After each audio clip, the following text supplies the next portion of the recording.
Okay, good morning, everybody. Hope everybody is well. Happy Tuesday. Welcome back to the Boost. Happy whatever day week it is for you. Thanks for tuning in. We've been talking about this concept of confidence, of seeing it in others so you can see it in yourself, or just seeing it in others because that's the right thing to do, and you will see it in yourself. This weekend had two very different events take place. The first was the yahrzeit. Yahrzeit is the Yiddish phrase for the anniversary of one's passing. It's considered to be a holy time in that person's life, of a person's passing. It was the yahrzeit of one of the most powerful leaders in modern Jewish history, an individual named the Lubavitcher Rebbe. And a lot of what we're talking about in many ways is very much how he conducted and lived his life. Meaning what? I saw a great quote that said that good leaders have many followers and great leaders have great leaders. Right? They make great leaders. And if there was any quote that I think represents the Lubavitcher Rebbe more, it's that. He made a movement of leaders. It's unbelievable. If you just take for a minute, it doesn't matter if Jewish, not Jewish, you know what's going on. It's a study into itself. Like if you take a minute to understand the impact of one individual, it's literally mind-boggling. Mind-boggling. And it comes down to what we're talking about. Like it literally lines up, as it always does, thank God. It's literally what we've been talking about. And you can see it. This is a case study at the highest level of an individual who became the Rebbe. The Rebbe is the spiritual leader of a group of people. It wasn't the largest group of people. They came in, so to speak, to America. They did not have a massive following. They did not have thousands of people when they first started. It wasn't even the Lubavitcher Rebbe. It was his father-in-law that was the Rebbe in charge. Even when the Lubavitcher Rebbe became the Rebbe, it was in the beginning, it wasn't that he came in with rose petals. And when he began his leadership, the Lubavitcher Hasidim, for the most part, were, I believe, centered around the New York area. And he created this concept of going out, or I don't say if he created it, but he definitely promoted it, going out to the world and providing opportunities, spirituality and physicality to Jews in every nook and cranny of the world. It's the most amazing. Just think about what he did. It's incredible. He created a movement of people who voluntarily go to the far ends of the world forever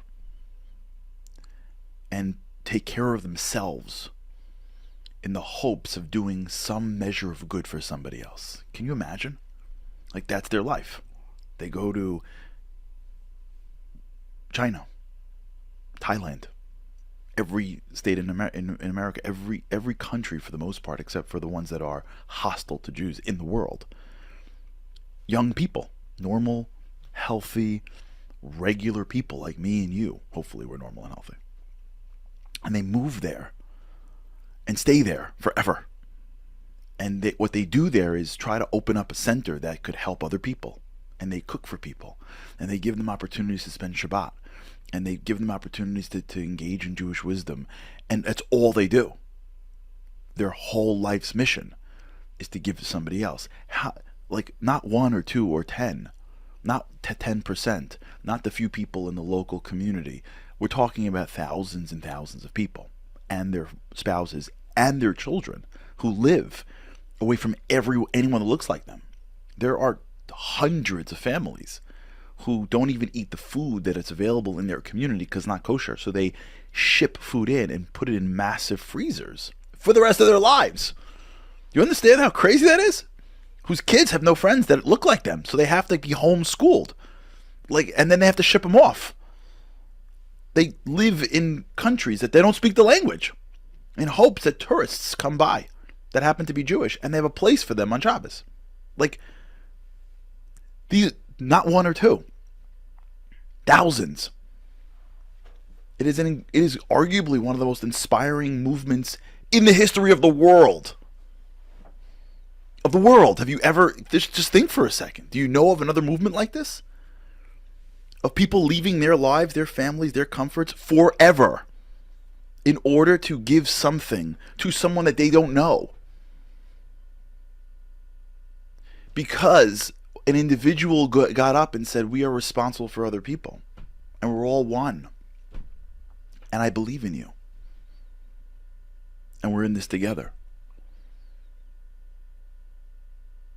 The power of seeing something in someone else creates that person into someone you can't believe.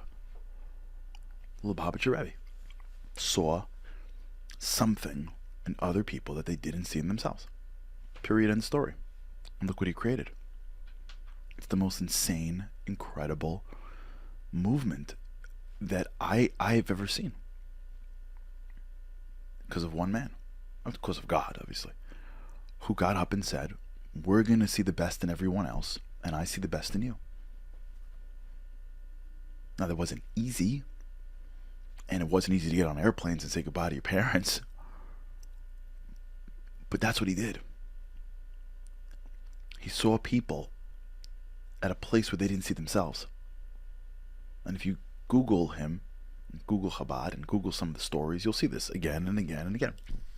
He saw things in people that they didn't see in themselves. And so they became people that they didn't know possible. And he built a movement of leaders who see things in other people that they didn't see in themselves. And so when you look around at the impact that Chabad has made on the world, it may not be relevant, we may not understand it because we see him in this location and that location. But when you put the pieces together and you see the impact of what someone can have, it is literally what we've been talking about. When you believe in somebody else, when you see somebody else, when you're able to articulate the greatness of somebody else, you change them. You give them sight to themselves. You breathe life into them. You change yourself. You change what's possible for you. And you create things that you didn't know possible in your family, and in your friends, and in your company, and in your community. You see the best in things. It's so difficult. That's why there are so few people that can do it. But it's literally life-changing. And if you ever needed proof, go to any location in the world and go spend time with the Chabad Shliach. And you will see an individual who, on paper, probably is not much different than you. But in his heart, or her heart, is on fire with the fact that there's someone that believed in them so much that they in turn believed in themselves. And that belief enhanced their capacity to do the things that nobody, including them, probably thought possible. That's what a leader does. You don't have to be appointed as the spiritual leader of a congregation to be a leader. You just got to be willing to stand up and say, I'm in. I'll do it. I'll make someone else feel great. I'll see the best in other people. And you will see leadership. And you will see change, I believe, in the people around you without having a title. Just taking the responsibility. All right, we'll talk about this. All right, everybody, have a great day. With God's help, can't wait to see you again tomorrow. Living on a lifeline. The world doesn't ever seem to change. Looking for the sunshine, but you're caught up in the rain. It's like your eyes are wide open, but you cannot see. You're watching life pass you by like 1, 2, 3. Walking in destruction. The winds of life blur your vision. All the devastation forever feels like you're on the run. It's time. No one else can set you free. You're locked inside, and only you have got the key.